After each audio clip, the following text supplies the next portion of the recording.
look at all the wonderful things you found. There's lots more. Ooh, that looks fancy. Where's nice for it to go?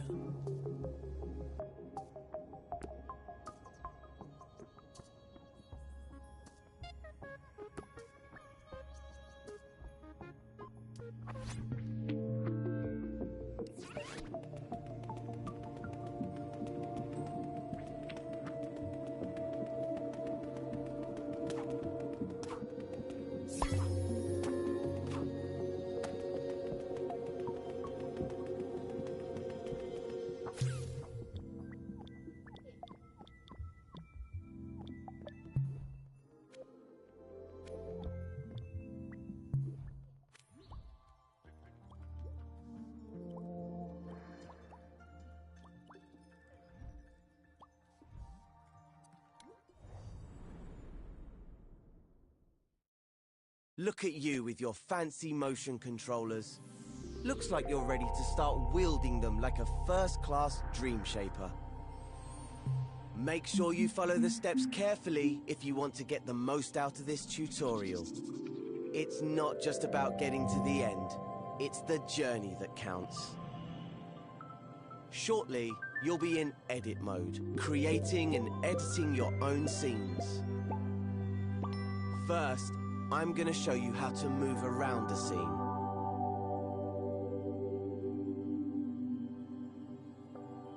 Welcome to edit mode.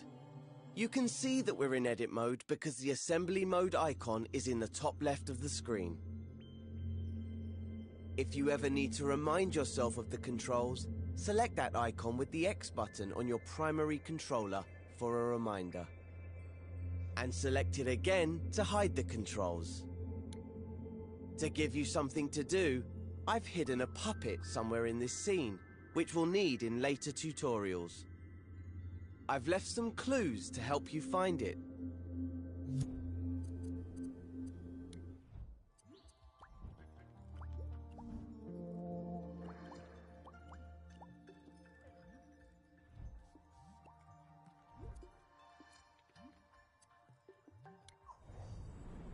In this tutorial, you're going to learn all about the exciting world of logic.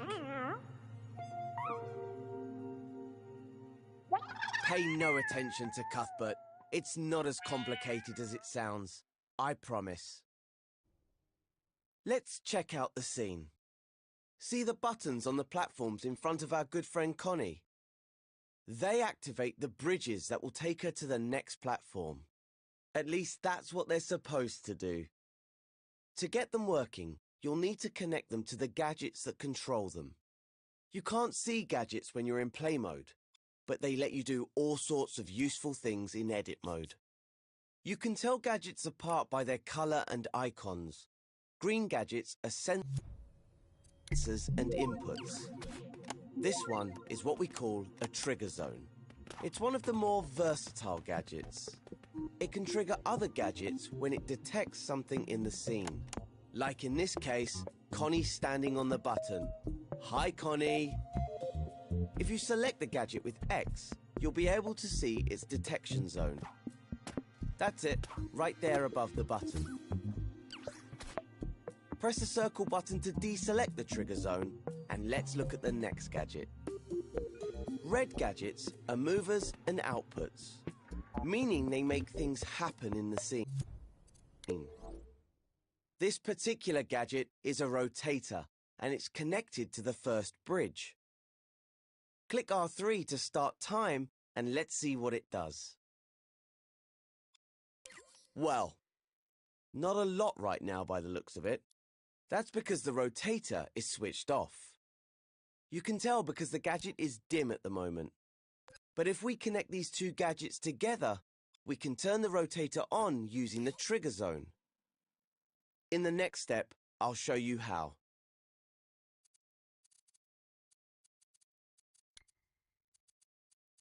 Before we start connecting things, make sure you can see both gadgets. Now that we've connected the rotator, let's take... If we want the bridge to stay up, we'll need to add a gadget between the trigger zone and the rotator to keep it activated. We can do this with a counter. So let's go into the assembly menu. Press square to open it if it's closed. Select the Gadgets menu with X. You'll find the counter in the Logic and Processing section. The gadgets in this menu take an input signal and change it in some way before sending it on. Go ahead and select the counter. Its icon is a tally counter. Now you can see the gadget on your imp. Hover over the microchip and it will snap to the canvas. Press R2 or X to stamp the counter onto the microchip, then press circle to unequip it. The counter gadget counts up or down whenever it receives a signal through its inputs.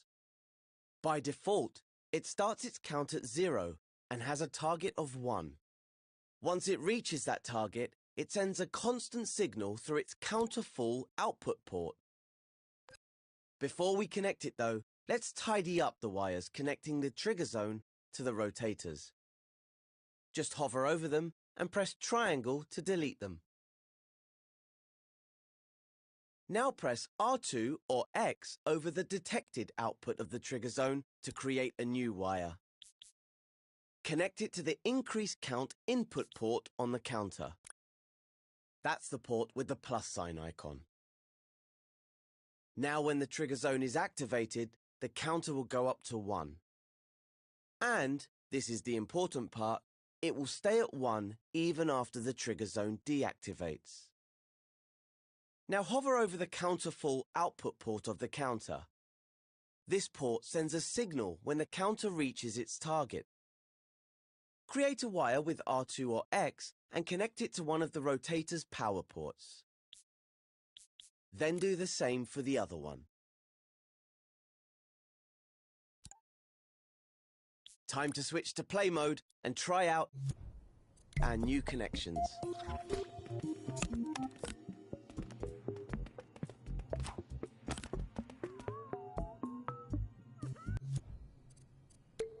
When you're happy everything's working as it should, return to edit mode and move on to... Just one more bridge for Connie to cross. As you can see, we have another microchip on the platform, so let's open it up. Hover over it with your imp, hold L1 and press X. Okay, looks like we have everything we need here. But Connie's an adventurer, so how about we make this last bridge more challenging? Adding a timer to the logic should get the adrenaline going. Once Connie activates the button, she'll only have a few seconds to cross before the bridge drops back down. Let's head back to the assembly menu. If it isn't already open, press square. Then go into the Gadgets section. You'll find the timer in the same place as the counter, the Logic and Processing section. Its button has a clock face on it. Now go ahead and stamp the timer gadget onto the microchip with R2 or X. Then unequip it from your imp with the circle button. Now let's take a closer look at the timer's inputs and outputs. You can see their names by hovering over the ports. The first input is a start timer port. Once this receives a signal, it will start the clock. The second one is reset timer, which sets the time back to 0. Over on the output side, we have timer finished and timer output.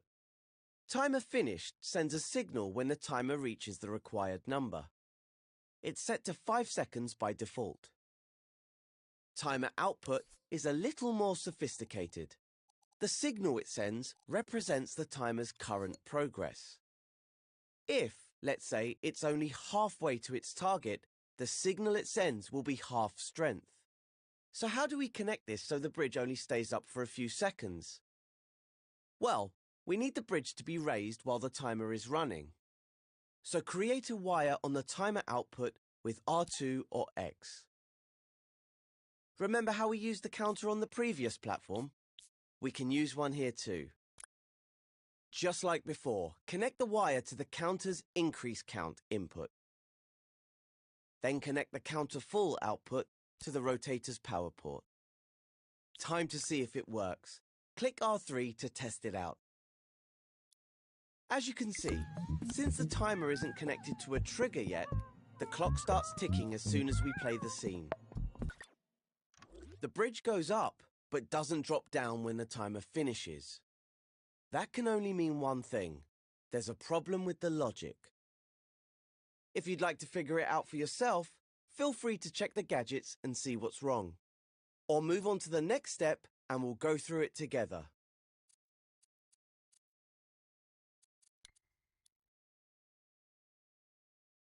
So let's take a look at why the bridge stayed up after the timer finished instead of going back down. Remember how we used the counter earlier to remember the signal from the trigger zone? Well, now it's remembering the signal from the timer, so we need to make it forget that once the timer finishes. Let's go over to the counter gadget. Hover over the inputs to see their names. This one here is Reset Count. It'll put the counter back to 0, which will turn off the rotator. So all we need to do is connect it to the timer, but to which output? Aha! There we go. We can use the timer finished output. Hover over it and create a wire with R2 or X. Then stretch the wire over to the counter and connect it to the reset count input. But we also need to reset the timer, otherwise the logic will only work once. So let's get another wire from the timer finished output and connect this one to the reset timer input. You'll recognize it by the rewind symbol on it. All we have left to do is to connect the trigger zone to the start timer port so Connie can activate it. Okay, that was a lot of connections. So before we test it out, let's go over the logic we've made. First, Connie activates the trigger zone, which sends a signal to start the timer. Once the clock starts running, the timer output becomes active. This tells the counter to count up. That then turns on the rotator and raises the bridge. Now this is where the really clever stuff kicks in. After 5 seconds, the timer finishes its count, which activates the timer finished output. This in turn resets the counter to 0, cutting the signal to the rotators and lowering the bridge. And let's not forget, it also resets the timer.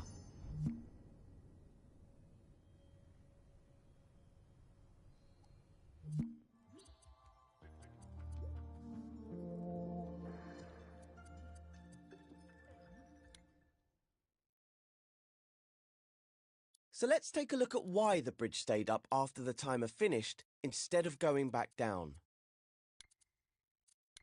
So,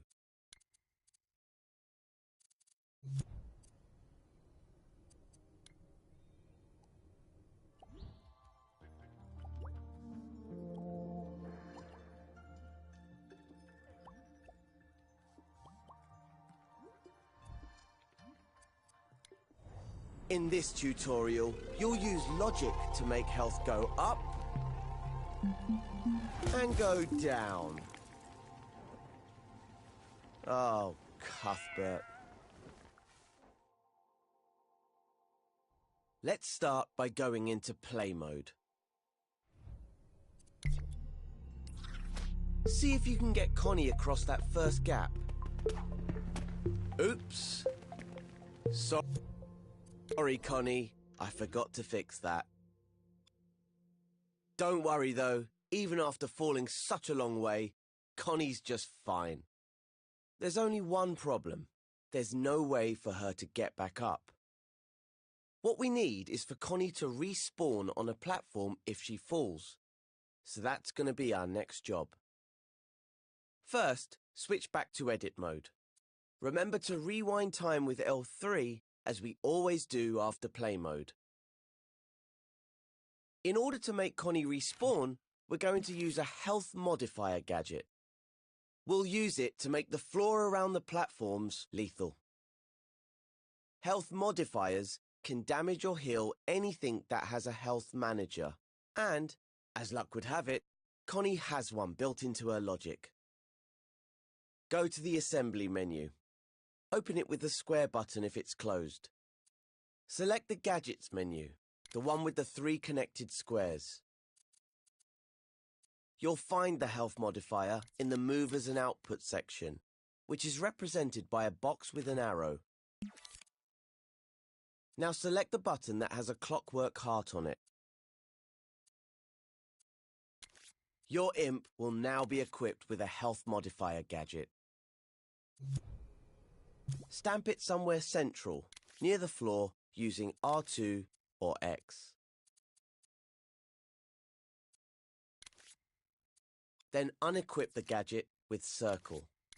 Your scene now has a health modifier, but to make it work as intended, we'll have to tweak it first. We'll do that in the next step.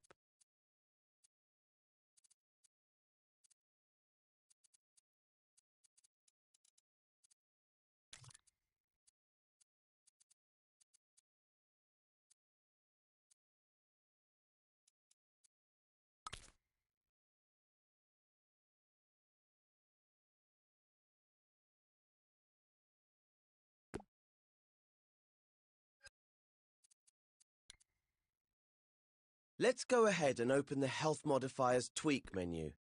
Hover over it, hold L1 and press square. Here you can set the options for how the health modifier works.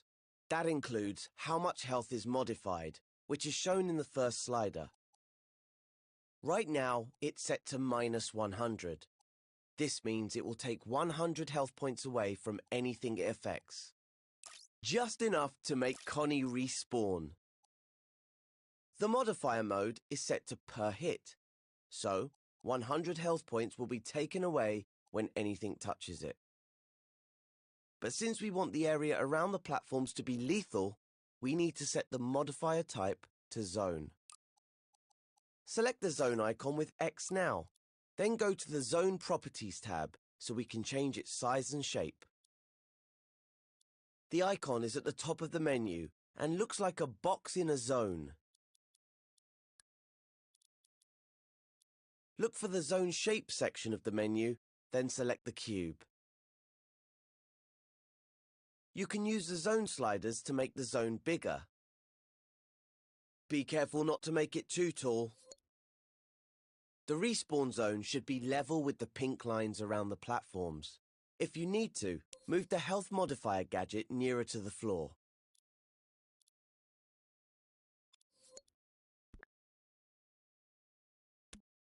When you hover over the edges of the zone, you'll see white arrow gizmos appear. Grabbing these with R2 will let you change the size of the zone. Using those, you can make sure the area around the platforms is covered. Now let's test it in play mode and see what happens.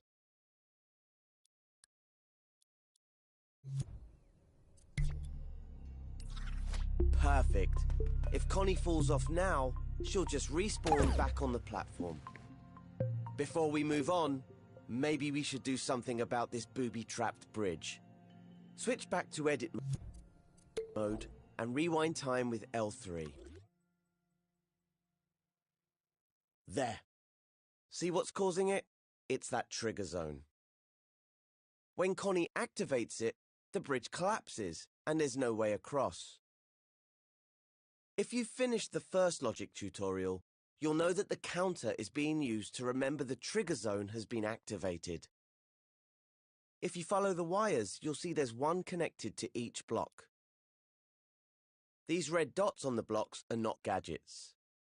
They show that a wire is connected to a setting in the block's tweak menu. Explore the logic for yourself. Or, if you want to move on and get Connie on her way, just delete the trigger zone by pressing triangle over it. That'll prevent any of the logic from activating. Then, once Connie can safely make it to the second platform, move on to the next step.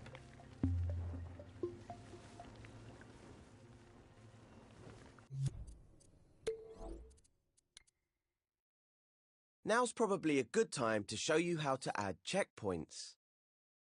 When playable characters like Connie activate a checkpoint, the scene remembers their progress.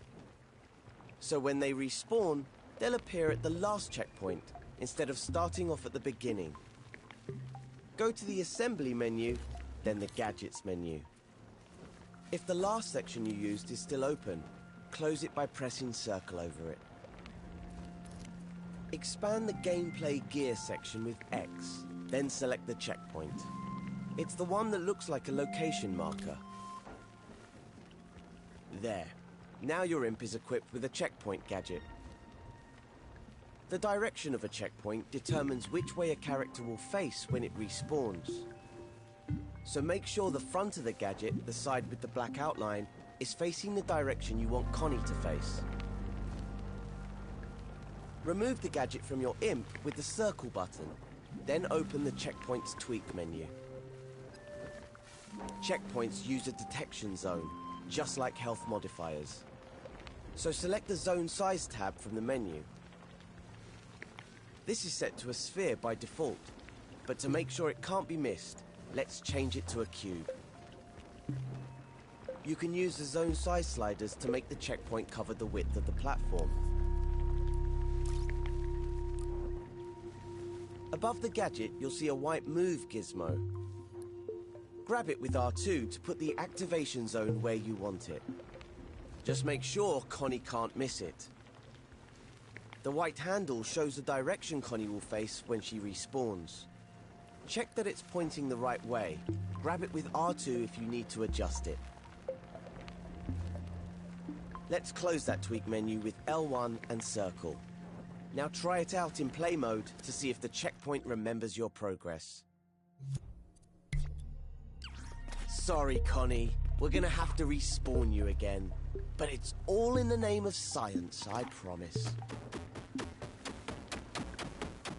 Great, there she is, right at the checkpoint again.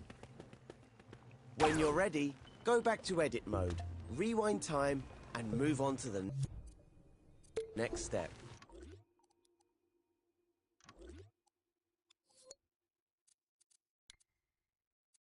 This next bridge looks a bit too hot to walk on. But Connie's a tough explorer, and she's always ready for danger, so let's give it a go.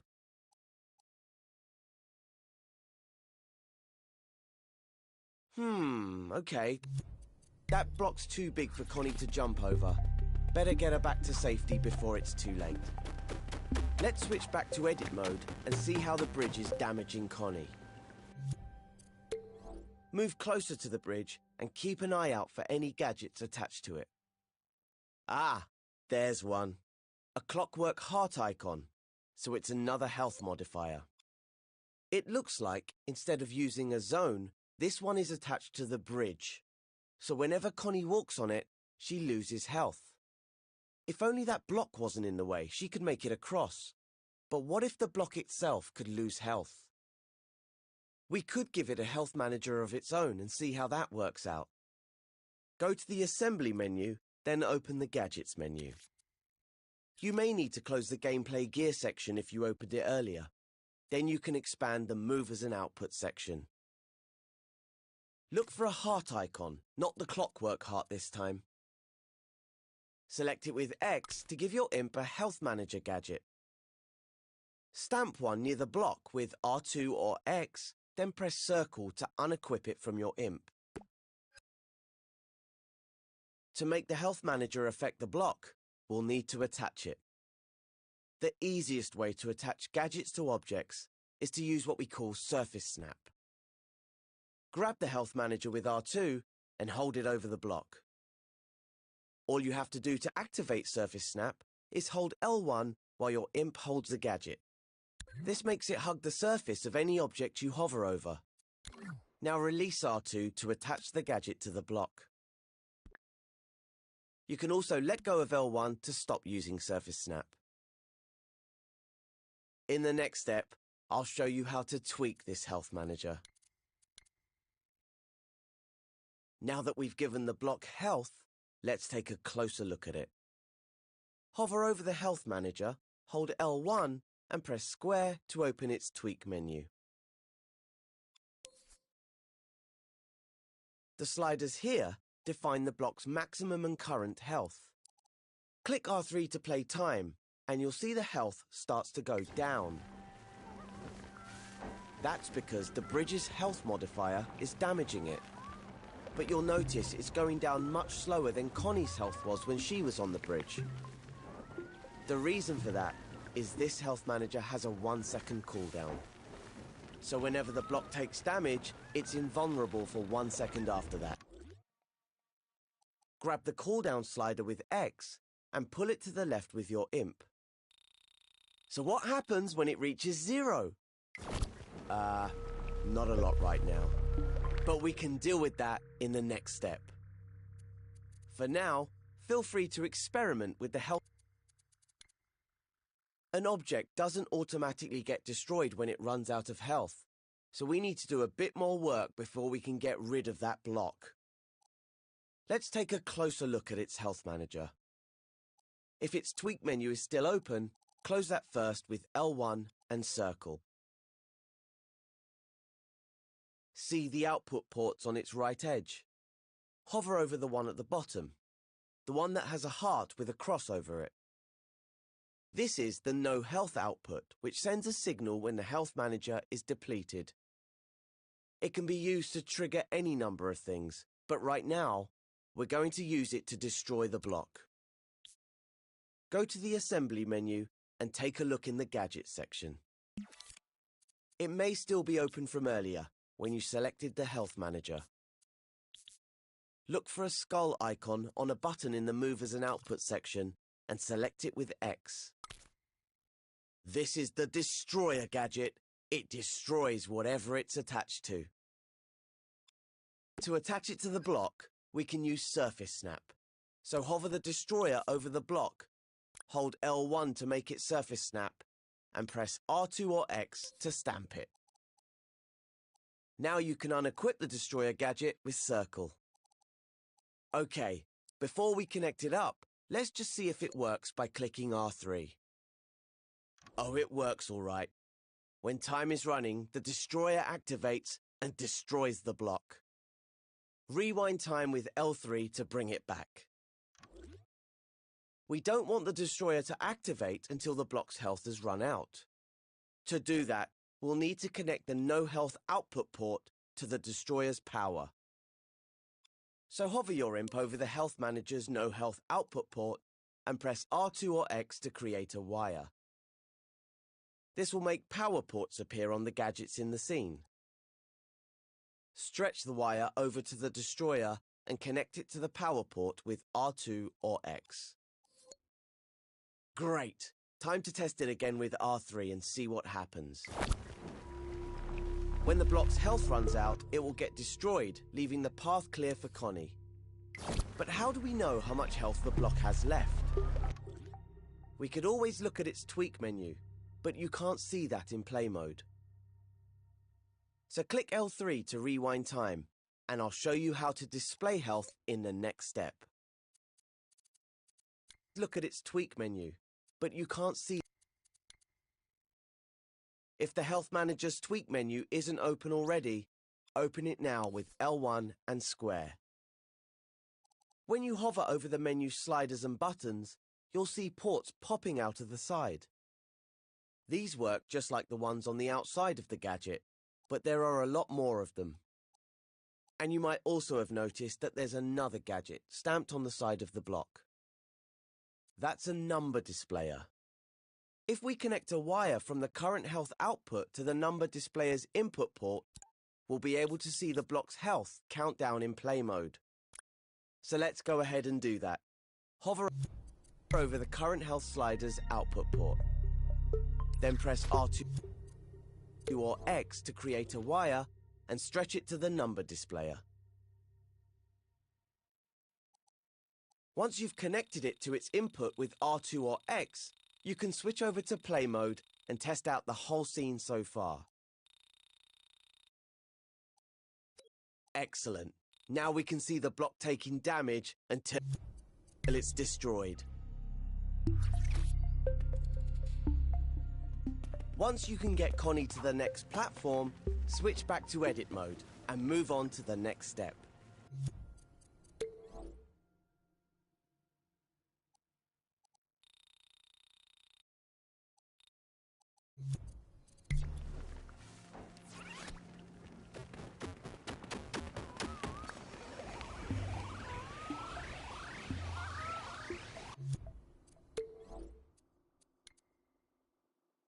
Well, Connie made it through, but she's a bit worse for wear. The burn effect you see on her is triggered by the current health output from her health manager. It gives you a visual cue of her health. The more singed she gets, the less health she has. I'm not sure poor Connie has enough health left to make it across the last bridge. What she needs is a bit of healing, so let's create a healing zone where she can recharge. This green pad looks like a good place to recover. We can turn it into a healing zone by placing a health modifier on it, using Surface Snap. You've used Surface Snap before, so this should be no problem. Go to the Assembly menu and select a health modifier from the Movers and Output menu. It's the one with the clockwork heart on it, remember? Now activate Surface Snap by holding L1. Then attach the health modifier to the green pad. Now you can unequip the gadget with the circle button and open the modifier's tweak menu. We need to change it so it heals Connie. The health modifier is set to -100 by default, which won't do Connie any good. She has 100 health to start with, so that will take it all away and make her respawn. Grab the slider with X, drag it right, and set it to +20.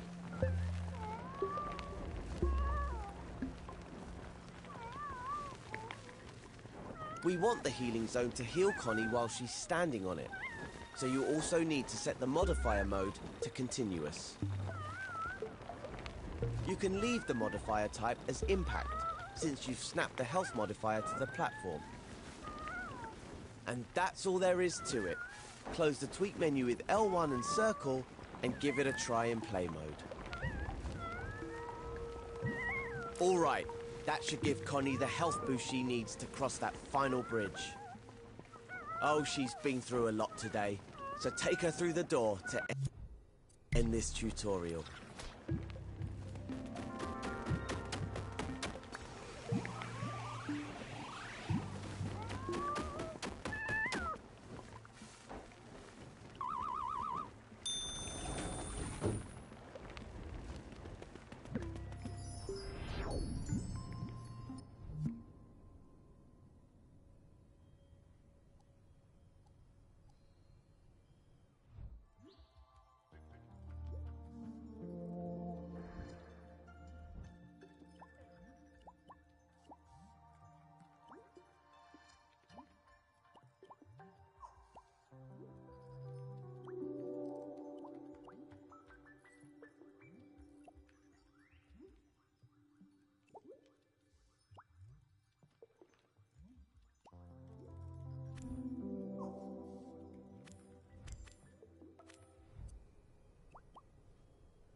You, what you looking at? What's up, do you? Have some of that. Bish, bash, bish, bash, bush. What you looking at? Have some of that.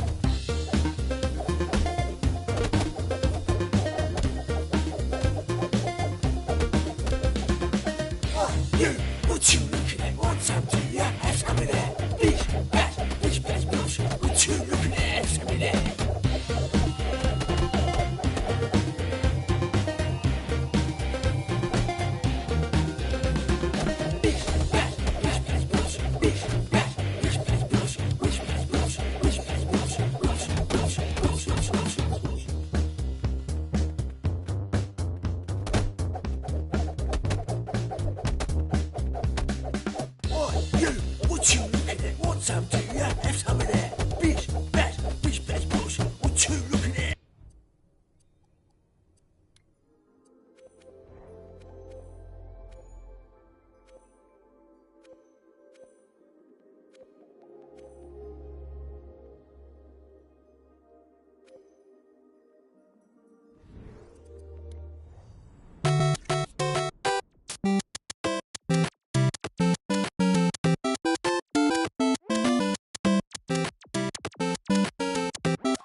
Security breach in Sector 4.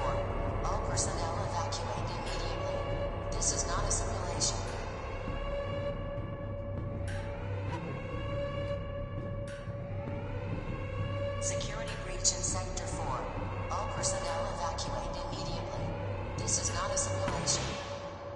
Security breach in Sector 4. All personnel evacuate immediately. This is not a simulation.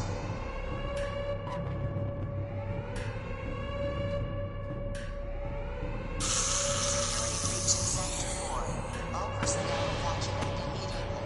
This is not a simulation.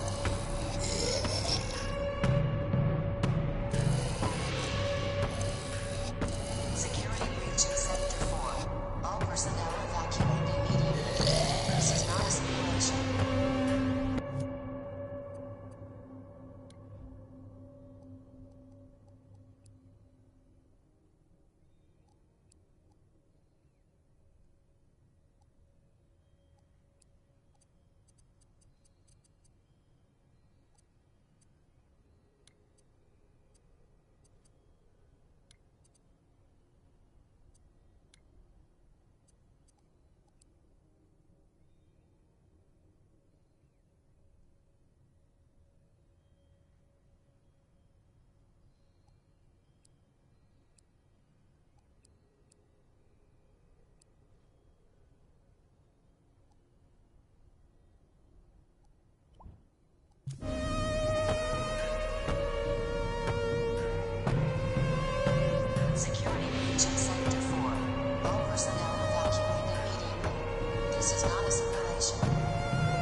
Connie's hosting a talent contest to find the best characters in the Dreamiverse.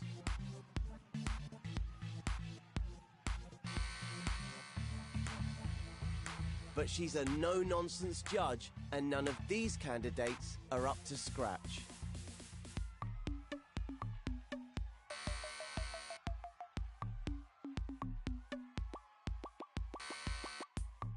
Of course, Cuthbert's no use, so let's see if we can come up with something to impress her.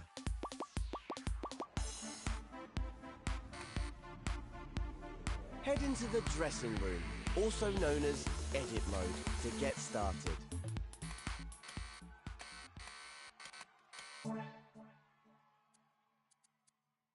In this tutorial, we'll be customizing the appearance of a puppet. So we'll need a blank canvas to start. Go to the Assembly menu and open the Gadgets menu. Now open the Gameplay Gear menu. In here, find the Blank Puppet Deluxe. The Deluxe version is the perfect starting point for making characters. Select it with X and a blue mannequin will appear on your imp. It has built-in features like jump and possession animations, which the basic version doesn't have. Connie won't be impressed by a basic puppet, so make sure you select the right one. Stamp the deluxe puppet in the scene with R2 or X. Get its feet roughly on the floor, but make sure they aren't intersecting with it. Then press the circle button to unequip the puppet from your imp. If you need to, you can grab and adjust the puppet with R2. In the next step, we'll start exploring the puppet's inner workings.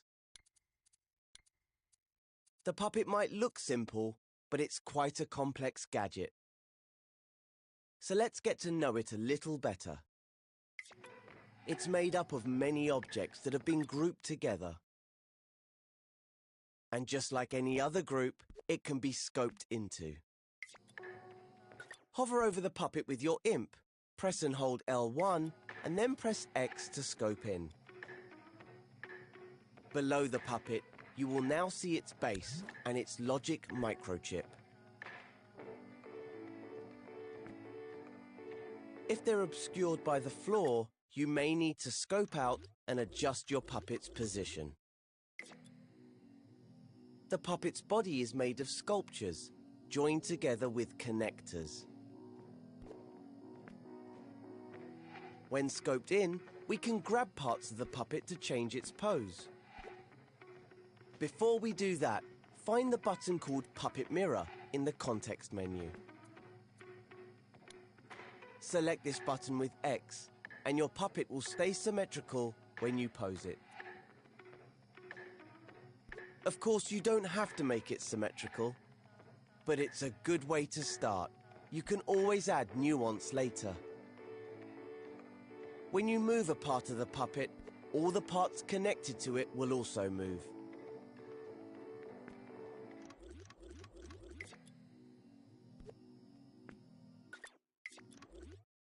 The root of the puppet is the pelvis, and every other part is connected in a hierarchy from there. For example, moving the upper arm will move the lower arm and the hand as well. But if you move the pelvis, the whole puppet will move.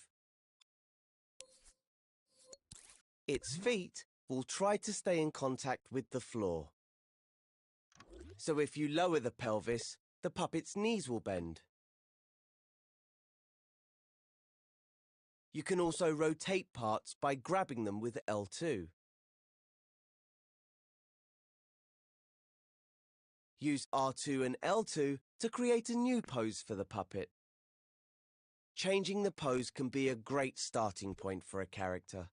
The pose could be confident, sad, scared, or aggressive. Don't forget, you can undo any changes with the left directional button if you make a mistake. Use the grab cam to adjust your pose from different angles. Just hold R1 over the puppet to activate it. When you've finished posing your puppet, move on to the next step. Now we've posed our puppet, we can start adjusting its proportions. To do that, we're going to use the stretch tool. Go to the Assembly menu, then open the Tools menu. Select the Stretch tool. It's the one that looks like a double-ended arrow. The Stretch tool works like the Move tool in a lot of ways. But with the Stretch tool, you can move parts of the puppet beyond the limits of the connectors. Try grabbing and moving the puppet's head. Notice the way the neck elongates and shortens. Now try it on the hands. This changes the length of the upper and lower arm. Some body parts respond differently to the stretch tool. For instance, if you move the upper arms, the shoulders will broaden and the chest will expand. You can also scale parts of the puppet using the up and down directional buttons. I'd only recommend doing this to the puppet's extremities though, the head, hands and feet. Puppets are delicate contraptions, and extreme scaling and stretching can make them behave unexpectedly. But if anything does go skew, just undo it using the left directional button. If you know how to use sculpt mode, you could try scoping into the individual body parts to change their shape. You can find a whole tutorial on sculpting in the art tutorials. Have a play around with stretching and scaling and see what you can create. Another way of customizing your puppet's appearance is by changing its color. We can do this by tinting it in coat mode. If you've played my tutorial on coat, style and effects, you'll already know how to do this. In the Assembly menu, go to the Modes menu and enter Coat Mode. In the Coat Mode menu, open the Colors menu and select a color for your puppet.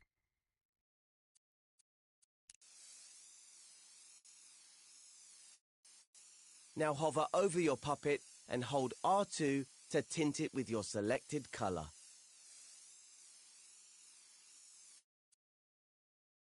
The longer you hold R2, the stronger the tint will become. If you want your puppet to be multicolored, simply scope into the puppet. Select a different color from the Colors menu. Hover your imp over a part of the puppet you want to tint. How about the head? Now, when you press and hold R2, just that part of the puppet will be tinted. You can also use the tools in Style mode and Effects mode. Try using Style mode to change the texture of your puppet. If you don't know how to use Style mode, there's an art tutorial which can help you. In the next step, we'll dive into the dressing up box.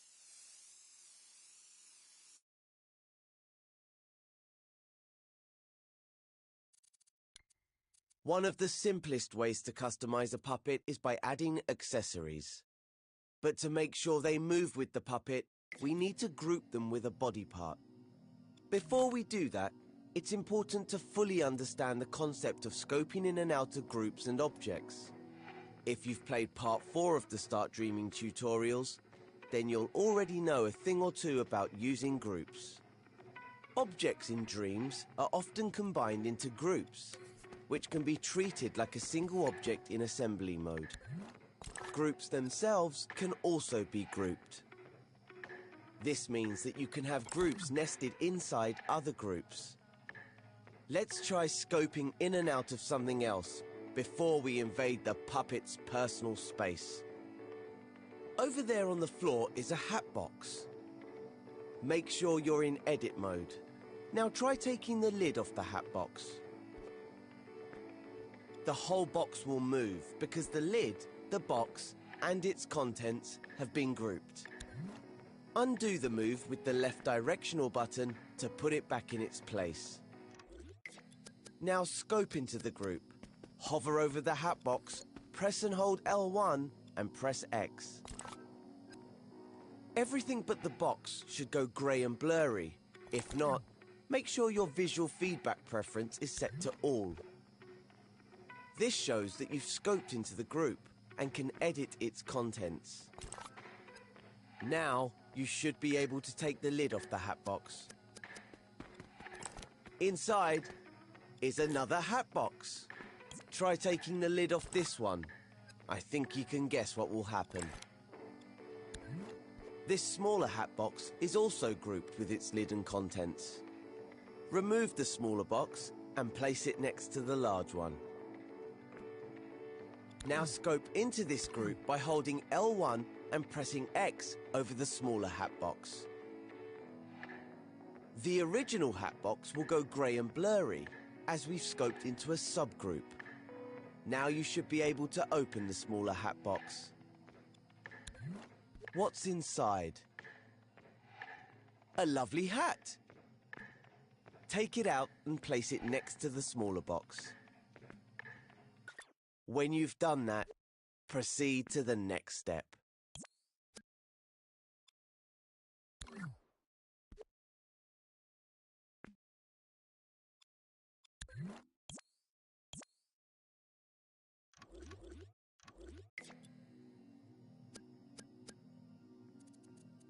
Now that we've taken the hat out of the box, let's try putting it on our puppet. First, we need to scope out of this group. To do that, simply hold L1 and press circle. That takes us back into the large hat box group. Now scope out again into the main scene by holding L1 and pressing circle. Pick up the hat. Ah, we seem to have a bit of a problem here. The hat is still inside the nested groups, even though it's outside the hat box. When you scope in and out, only you and your imp are moving in and out of objects or groups. Unless you're carrying something with you. Scope back into the large hat box group, and then into the smaller hat box group to get the hat.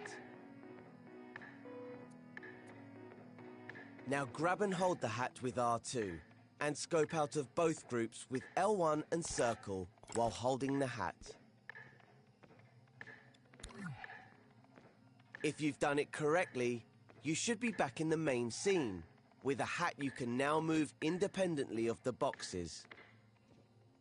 That's because scoping in and out of a group whilst holding an object adds or removes it from that group. Hurrah! Now we can put it on the puppet. Grab the hat, hover over the puppet, then hold L1 and press X to scope into the puppet with the hat. Now scope into the puppet's head while still holding the hat. This is a shortcut for grouping two objects if you're already grabbing one of them. Simply grab an object and scope into another object to group them automatically without having to select them. The same way that scoping into a group while holding an object adds it to the group. Now that it's in a group with the head, place the hat where you want it. Remember to check it from different angles using the grab cam to make sure it's in position. Press R2 softly to nudge if you need to make fine adjustments to the position of the hat.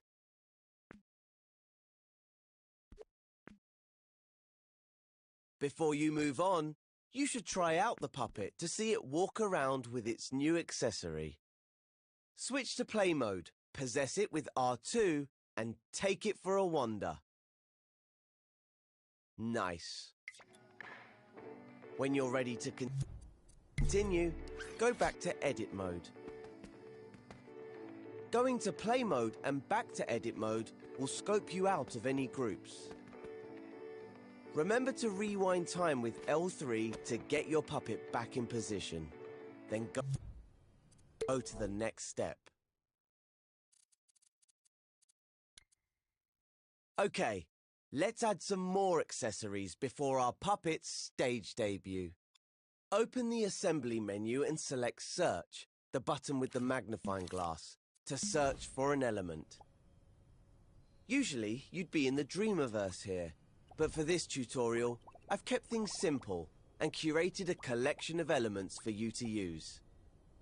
Take a look at some of the accessories in the collection.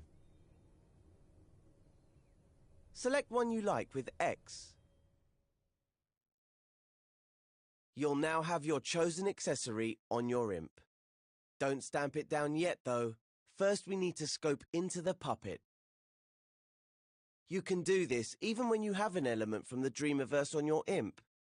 Scope in with L1 and X, and then scope into the body part that you want to attach it to. If that body part is already in its own group, you'll enter that group. But if the body part is just a sculpture, then you'll create a new group when you stamp the object down. Once the accessory is in the group, you can adjust the accessory while you're there.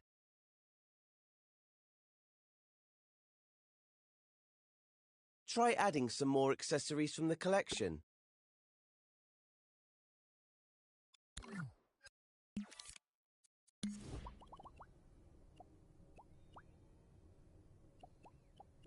Then it's important to test the puppet in play mode to check that the accessory is attached correctly.